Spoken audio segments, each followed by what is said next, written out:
आज के समय में गरीब हो या अमीर, सभी को अपने बच्चों के भविष्य की चिंता लगी रहती है कि हमारे बच्चों का आने वाला कल कैसा होगा।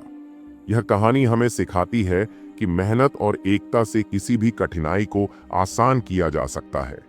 आपसी झगड़े और मतभेद केवल नुकसान पहुंचाते हैं, लेकिन जब हम एकजुट होकर काम करते हैं तो हम न सिर्फ सफलता पाते हैं बल्कि दूसरों के लिए भी प्रेरणा बनते हैं।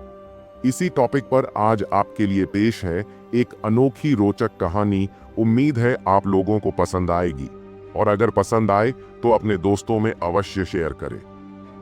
नमस्कार दोस्तों, आप लोगों का हमारे YouTube चैनल ट्रू स्टोरी वाले पर हार्दिक स्वागत है। ऐसी ही अनोखी कहानी सुनने के लिए हमारे YouTube चैनल को अभी सब्सक्राइब करें। बहुत समय पहले की बात है। एक छोटे से गांव में एक बूढ़ा किसान अपने 4 बेटों के साथ रहता था। उसका नाम रघुनाथ था। रघुनाथ ने अपना पूरा जीवन खेतों में मेहनत करके बिताया था। उसने दिन रात एक करके जमीन को उपजाऊ बनाया, फसलें उगाईं और अपने बच्चों के लिए अच्छा जीवन बनाने की कोशिश की। लेकिन उसका सबसे बड़ा दुख यह था कि उसके 4 बेटे हमेशा आपस में झगड़ते रहते थे।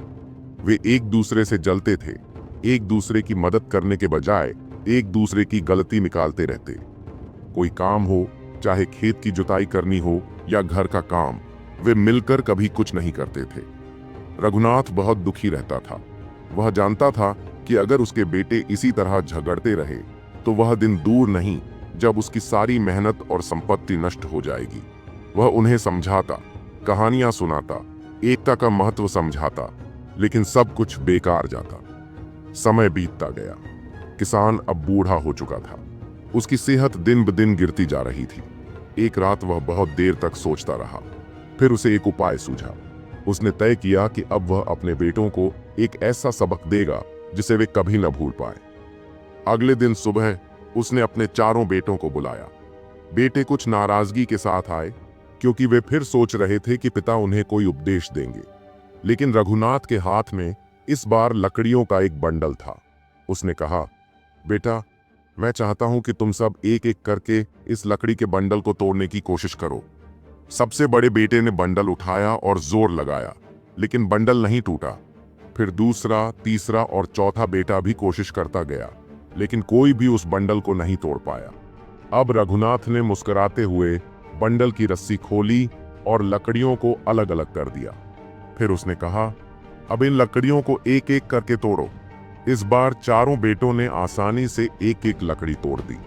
किसान ने उन्हें देखा और गंभीर स्वर में बोला, जब तुम सब एक साथ थे कोई भी तुम्हें नहीं तोड़ सका, लेकिन जैसे ही तुम अलग हुए तुम सब आसानी से टूट गए। यही जिंदगी की सच्चाई है।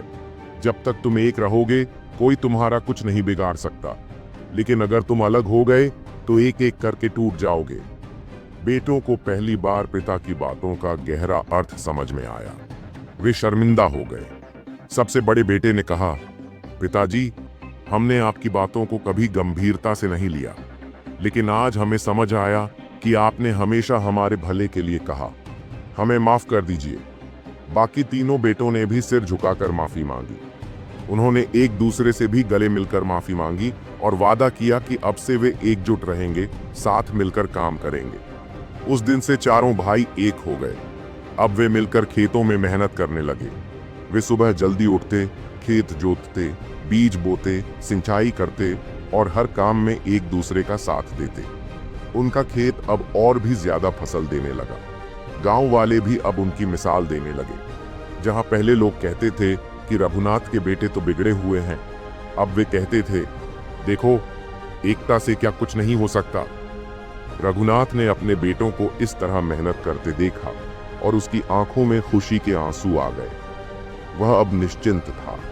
उसे यकीन हो गया था कि उसके बाद भी उसके बेटे मिलकर रहेंगे और उसकी मेहनत को बर्बाद नहीं जाने देंगे।